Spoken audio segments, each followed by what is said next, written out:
Yeah. Well, thank you very much. Thank you very much. Thank you very much. Well, you know, it's 2020. It's not exactly the beginning of the year, but it's 2020. And the one thing we should look out for and concentrate on is our moolah, the money, man.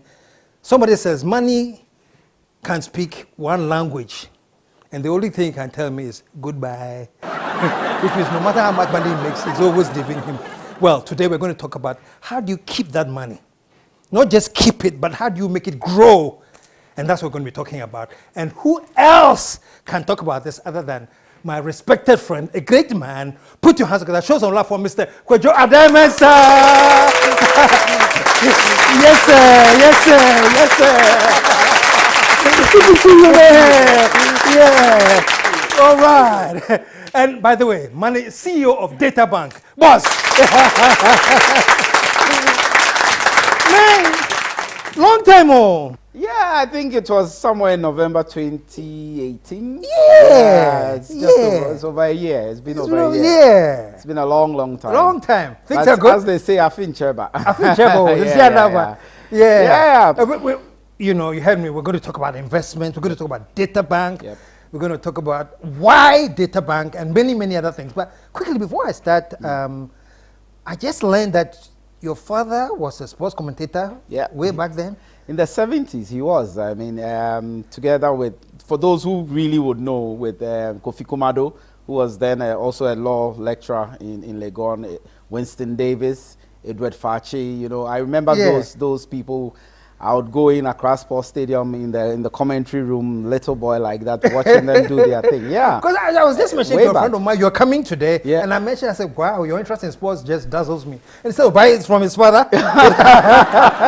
Yeah, I mean, my father is into so many sports. Almost everything I know, I think I took the roots from him. Of course, things have developed since then. So my interest in all sorts of things, you know, soccer, cricket, you know, b-ball, tennis, squash, Formula One. Formula One. That one, he had nothing to do with it. But Formula One is big on me. I'll give that credit to my brother. He started watching it, and I was wondering what's this all about. Wow. But I've gotten deep into F1 as well. And we're going to be talking about that, folks. You'll be amazed how deep he is into Formula One. Those who are saying, now Formula One is here, there. Well, just stick around. But before we get to that, we'll get back. We'll get to that. Yeah. Let's talk about Databank, finance. Sure. You know, there was a cleanup recently, and that led to a lot of dust, and the air is clearing still. How have you felt? First of all, your take on that cleanup, and where do you stand now? I think it was a necessary evil. From what I know, it's something that had to be done, and I would have wished that it was done quicker and swifter, so that all the dust that was popping up would settle. But if you recall, from 2017 in August, there was one round of it. Then again in 2018, August same, another round happened. Then in November, our industry, the Securities and Exchange Commission, also did another round. So just when there's revocation of licenses and there's nervousness and there's anxiety and things are beginning to settle, then another one pops up, then another one pops up. I know that they had to do a lot of due diligence and make sure that the decisions they were making were the right decisions. But it has cost us quite a bit, because no matter how strong you are, no matter how big you are, no matter how right you are, or you are on the right course, people will still be nervous and are not sure what's going to happen to you next. Are we sure you are safe? What's going on? So it was a necessary evil, but I would have wished it was done quicker. Be it as it may, I hope, you know, it's over and we can get into this year, focus on what we really need to do for our clients and do the right thing. Did that hit you in any way?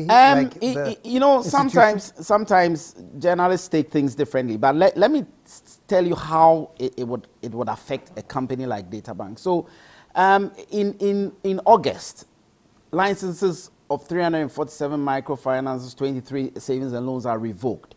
You have money sitting in a savings and loan. It's August ending. Your school fees bill has come. Schools are opening in September. You had X amount of money in so and so company, and you also have money sitting at Databank. What choice do you have? You have no choice. You just have to come to Databank to take the money because you have to pay your kids' fees. I mean, this is not even about your ordinary monthly bill here and there. This is about the future of your children, their education, your health, whatever it is. Your money is locked up somewhere. The receiver is saying, yes, I acknowledge that your money is in this place. However, I need to go through a procedure or a process before I can pay you back your money. That process will take me X number of months. No school is waiting for you. No school is understanding that, oh, your money is locked up in so and so place. So in that space, in that vein, yes, it will hit us. We saw people coming for their monies from us. Through no fault of theirs, they need to access their money. So they did access their monies. Some wouldn't bring their deposit that they would ordinarily have brought. So instead of bringing the money to deposit and invest, they would rather use it to meet a certain expense here or there. So in that vein, yeah. And how have you positioned, or how is Databank positioned to protect investors' money in this time like this? It's all about governance. A lot of it relies heavily on governance and how we are structured to ensure that, you know, the funds of depositors are safe. And at Databank, you know, we have the 5 products that people know mostly about. They know EPAC, they know M Fund, they know B Fund, ARC Fund, Addae Fund. These are all companies on their own. They are not just products that's Databank. They are all companies on their own with their own independent, non-executive directors. So apart from EPAC, I'm the only executive director that is sitting on these boards, taking investment decisions. So there's no owner, so to speak, sitting there. These board members are there for you and I, the shareholder who has come and invested, protecting your investment and making sure that we have invested the money where the law allows us to invest the money in the right way. So you don't have any owner sitting on M Fund board coming to say the company is mine and I'm saying invest money here or invest money there. It doesn't happen. There's none sitting on ARC Fund. You can go and check the annual reports. You can go on our website and check those who are sitting there as board members, sitting there in fiduciary responsibility for you. It's only, say, EPAC that we have one, you know, of our shareholders still sitting there. I must say he's not as active as you would expect because he's not even in management. I'm the only one in management still also sitting on the board. But that is because you always need a bridge between board and management to go and implement the decisions that the independent members have told you to implement. So every month, they are checking reports and asking you, where did you invest this money? Did you invest it the right way? Is it according to the law? Is it according to the rules? And they are also invested in the same products and in the same firm. So they will not sit down to allow their monies to go, you know, waste or to get locked up somewhere in an investment that is not right. I'm not saying that every investment is perfect. There are some investments that may or may not go right. But when you have the proper structures in place, you can take the necessary provisions and take the necessary steps to ensure that the money is safe. So we are not a firm that has the owner sitting there issuing instructions left, right. No, people say the owner comes and says, hey, go to the vault, pull X amount of money, drops it in their boot and drives off. You can never get that at our place. You know, never.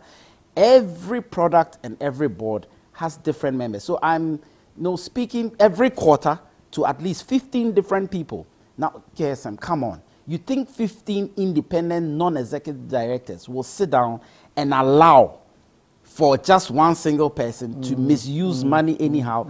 The chances of that happening are like very minute. Yeah.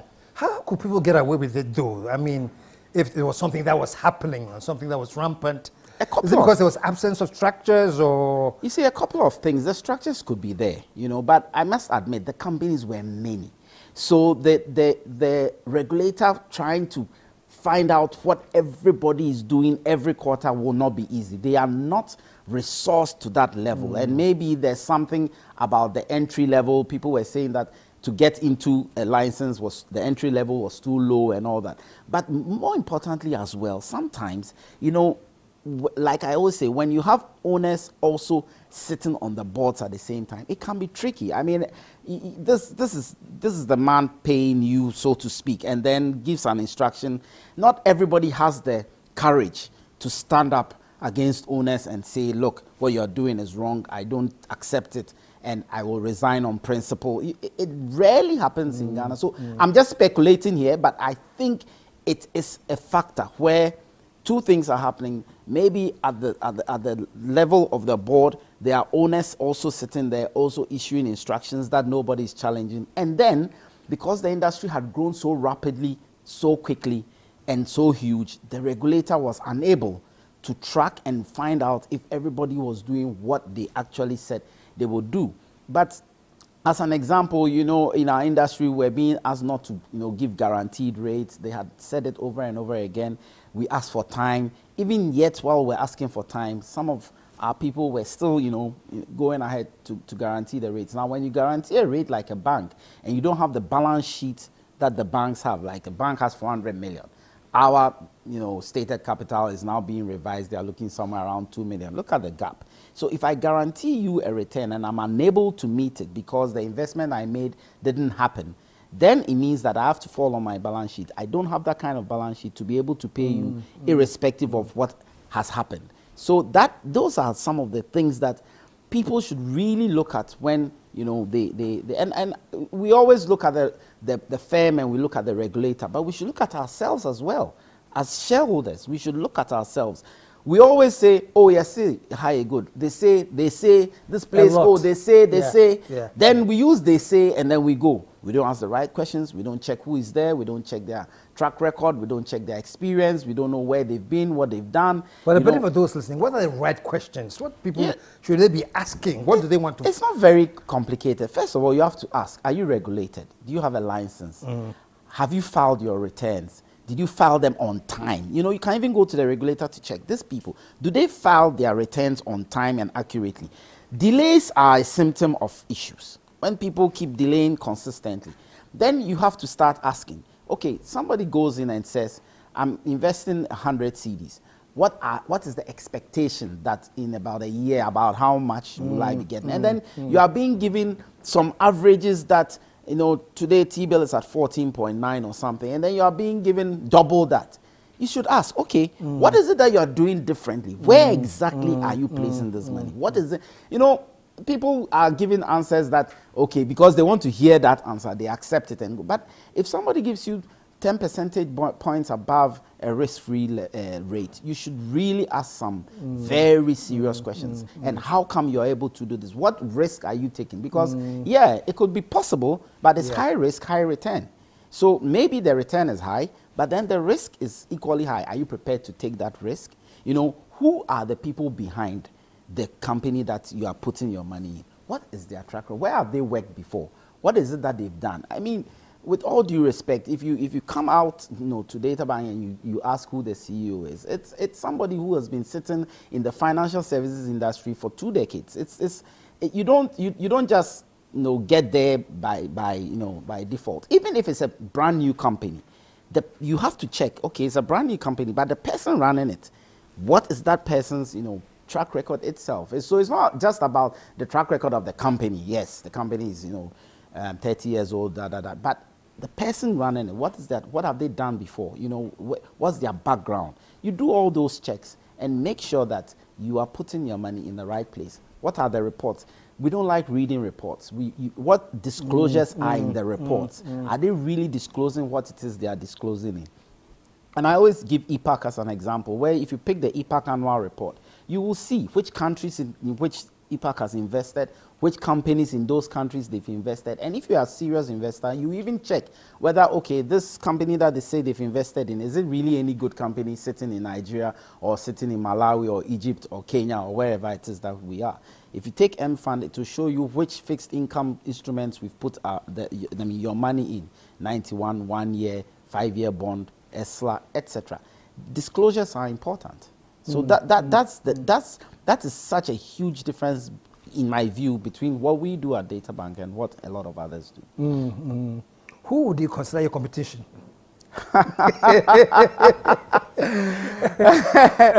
Oh, KSM, that's that. Can I plead the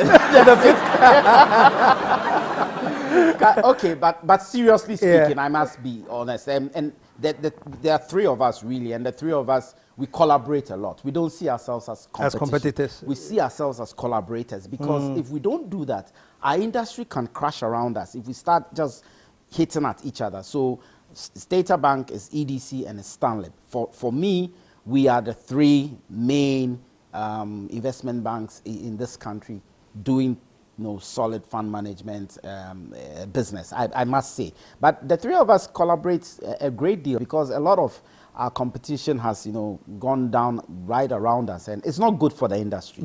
So we need to collaborate more to grow the industry again, bring back the confidence, and don't get people putting monies under their beds. And I'm hearing all sorts of things. People are digging holes behind their houses back to the old In your estimation, how low has the confidence sunk?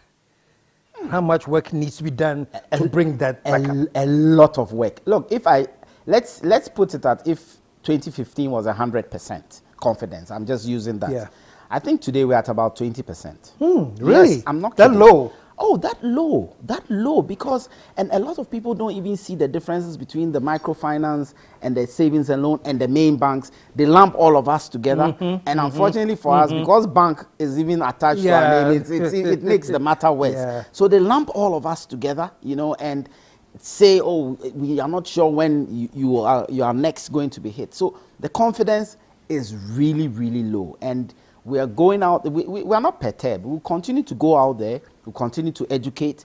We'll continue to teach people the right thing, give them the tools to know exactly what it is they are doing. Because investing is important. No matter what is happening around us, you still have to invest. One day you will not be working. You will still need money. You will have to prepare for that time. And you don't have a choice but to deal with a financial institution worth its salt. So the confidence is very, very low, if you ask me. But hopefully by the end of the year, we would have brought it back. Up. Maybe 60-70%. Fantastic, fantastic. Show so love, man. And we're going to take a commercial break. When we come back, let's delve into, this is like the ongoing thing that you hear. Addae, times are hard, and that's like the oxygen we breathe now. How tough things are.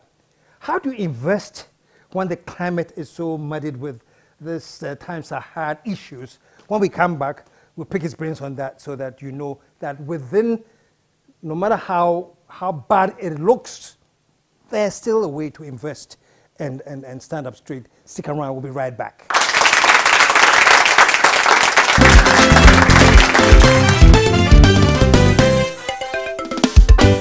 The KSM Show.